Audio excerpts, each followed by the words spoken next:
I the a-hole for refusing to give my parents the peace of mind that my sister will be well cared for when they're gone? I'm 34. 10 years ago, I cut my sister out of my life after she cheated with my then fiancé. It was a 2-year-long affair that only came out when I caught them. She was pregnant and pretended it was the result of a one-night stand. They both knew I would never forgive them if I found out. And according to my ex, they were hoping I would love being an aunt and it would be easier to carry around behind my back if I was busy with a baby. They ended up getting married and having 2 kids. Then 3 years ago, my sister was involved in a car wreck and she suffered life-changing injuries. My parents stepped up to be her full-time caregivers as she will never be able to take care of herself. About a year later, her husband/my ex died, and their kids went to his parents while my parents became my sister's legal guardians. A few months ago, they started dropping hints about wanting me to step up after they're gone. Then a month ago, my parents called and asked me to meet them. They said they're worried what will happen to her when they're gone, or even if they are no longer able to care for her in a few years, and would I take over? Either by putting her in a care facility and making sure she's cared for, or physically taking care of her myself. I said no, that they needed to figure something else out. But I would never do a single thing for her again, and that hadn't changed because she became disabled. They took it okay at first. Then a week ago, when I hadn't called to change my mind, they said I was the a-hole for not doing it for them. To give them the peace of mind if nothing else. Because even after what she did, she's still their daughter, and she can't advocate for herself. Am I the a-hole? Now for the comments. Not the a-hole. Your sister burned down that particular bridge. Exactly. Plus, it's not your job to take care of someone who betrayed you. It is the same as it is for abusive parents to become elderly. No one should expect you to come back into their lives simply because they can no longer look after themselves. I think it is pretty horrible for the parents to put this guilt on Opie. Not the a-hole, but boy, talk about karma though. Without the backstory, it would probably be no a-holes here, because you're not required to care for siblings. Though I'd have said that would be the kind thing to do, because we all need help sometimes. / it take a village / whatever.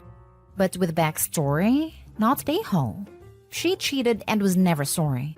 If she hadn't been in the accident, you wouldn't have ever interacted with her again. If your parents are asking you to make sure she's taken care of in a facility, it sounds like there's money available. They should set up a trust, or find a friend of your sister's to have them oversee the situation. You don't need to be dragged in. The sister also has kids and parents-in-law. If the kids are adults when she needs to go to a care home, they may be able to help.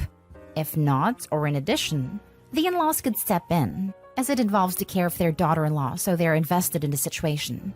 Edit.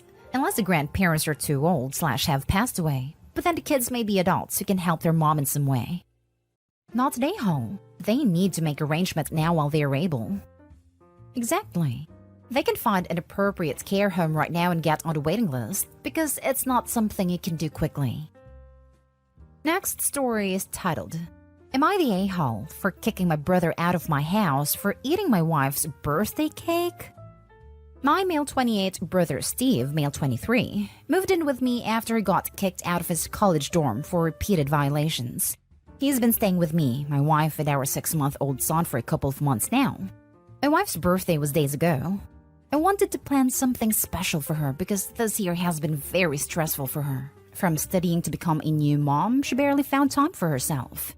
I helped with all I could, but because this is her birthday, I decided to not let her burden herself with doing any work. On her birthday, I made reservation for a spa session she has been needing for so long, and I started getting everything done.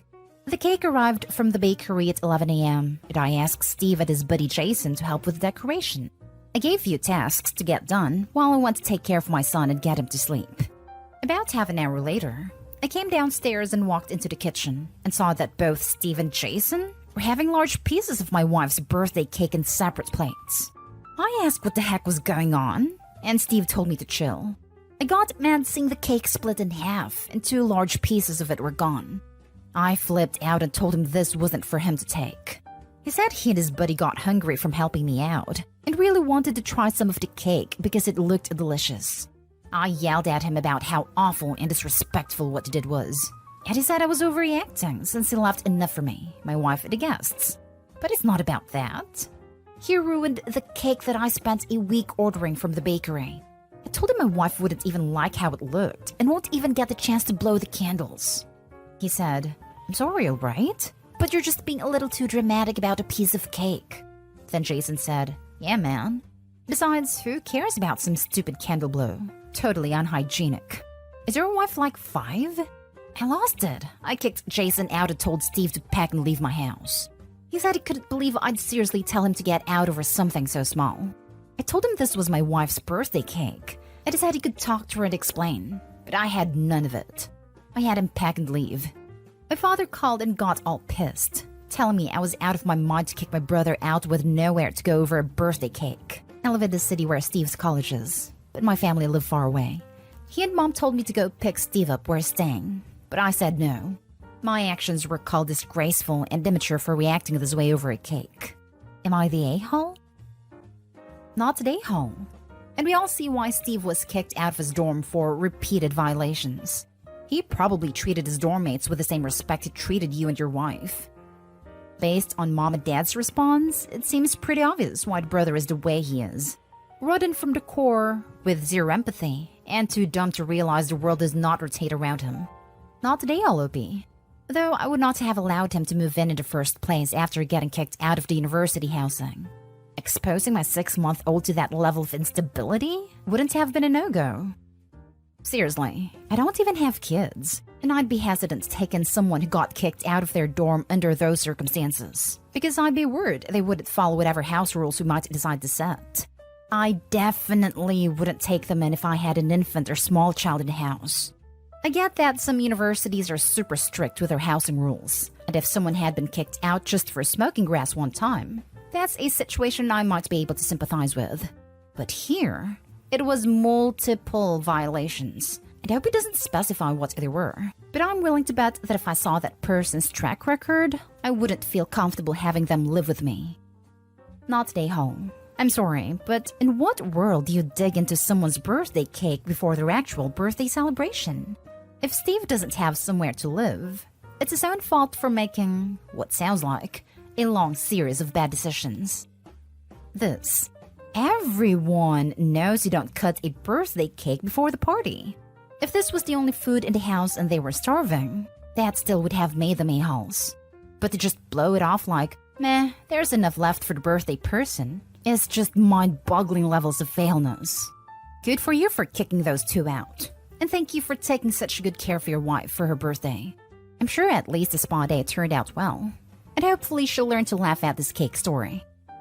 Not today, home. My actions were called disgraceful and immature. And what were your brother's actions called? It's very apparent he has boundary/behavior issues.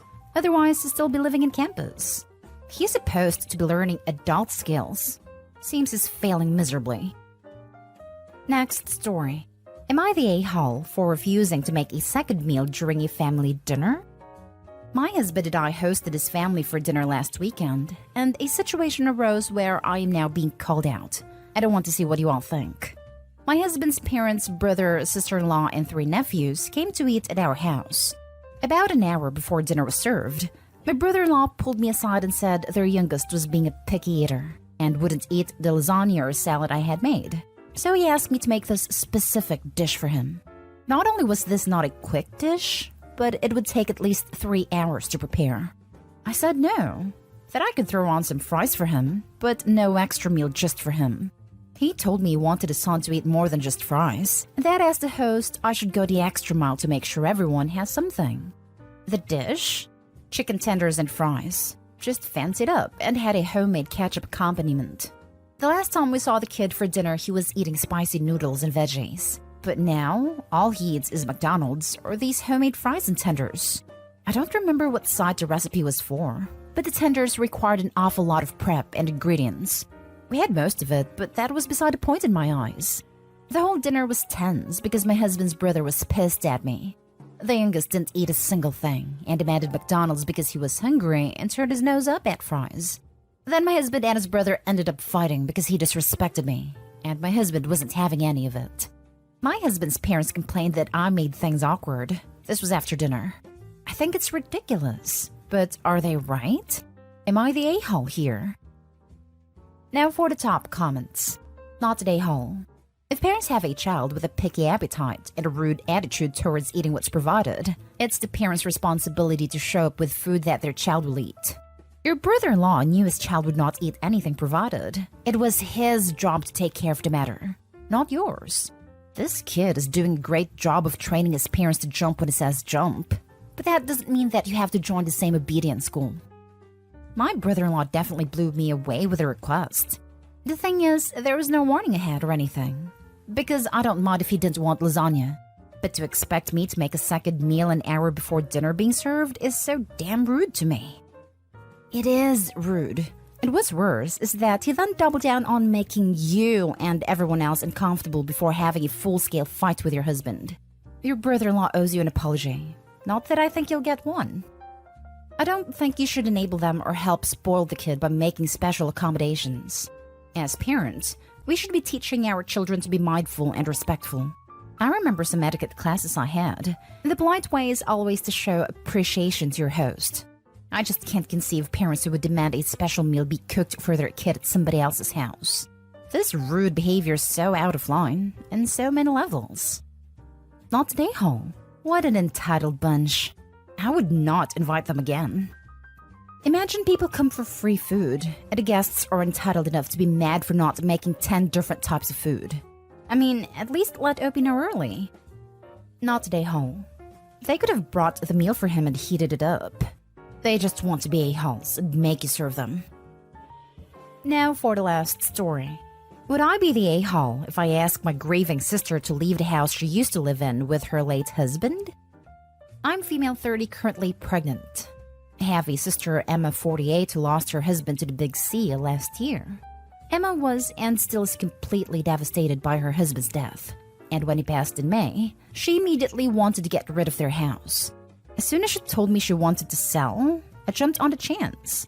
Her house has literally been my dream house since I was a child, and Emma was very happy for it to stay in the family. She wanted to sell it to me for ridiculously cheap, but I insisted on paying only very little below market price. She was grateful. We set up the contract. The sale was officially closed in July. Very quick sale. Emma moved about 5 hours away into a flat in a fairly big city and seemed very happy there for the last year. Then her new therapist made her understand that she's never really given herself time to grieve properly. And so recently she asked me if she could move back into the house to find a way to say goodbye. I admittedly was hesitant. I'm due with my first child in October. I'm a single mom. I'm in the process of renovating some space for my daughter. However, I agreed and Emma has been living with me for about 4 weeks now. Things are not going great. She cries all day, every day, which she says is normal as per her therapist, but makes me really worry. She still acts as if the house is hers, rearranging my things, using things without asking. She keeps locking my cat in rooms because she doesn't like him. I overheard her on the phone with a friend saying she was excited for my daughter to arrive because it'll mean she'll have the house to herself for a few weeks. When I confronted her, she said, "Aren't you moving in with mom for a few weeks so she can help?" I told her no. In fact, my mother-in-law would be staying with me.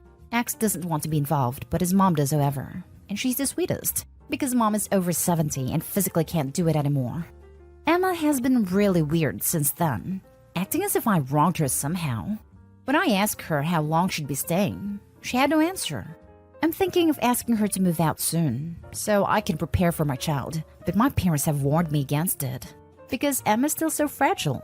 And even my friend said that it really didn't feel right to throw out a grieving person who so obviously needs help. So would I be the a-hole? Edit. People are overwhelmingly implying my sister is being malicious, and I want to make it very clear that she isn't. My sister is not a horrible, mean-spirited person who just wants her home back. That's not it at all, and I would ask you to please stop inferring that. She is a deeply hurt, devastated person who just wants to find a way to reconnect with her late husband after she sold everything relating to him that she had out of grief and pain.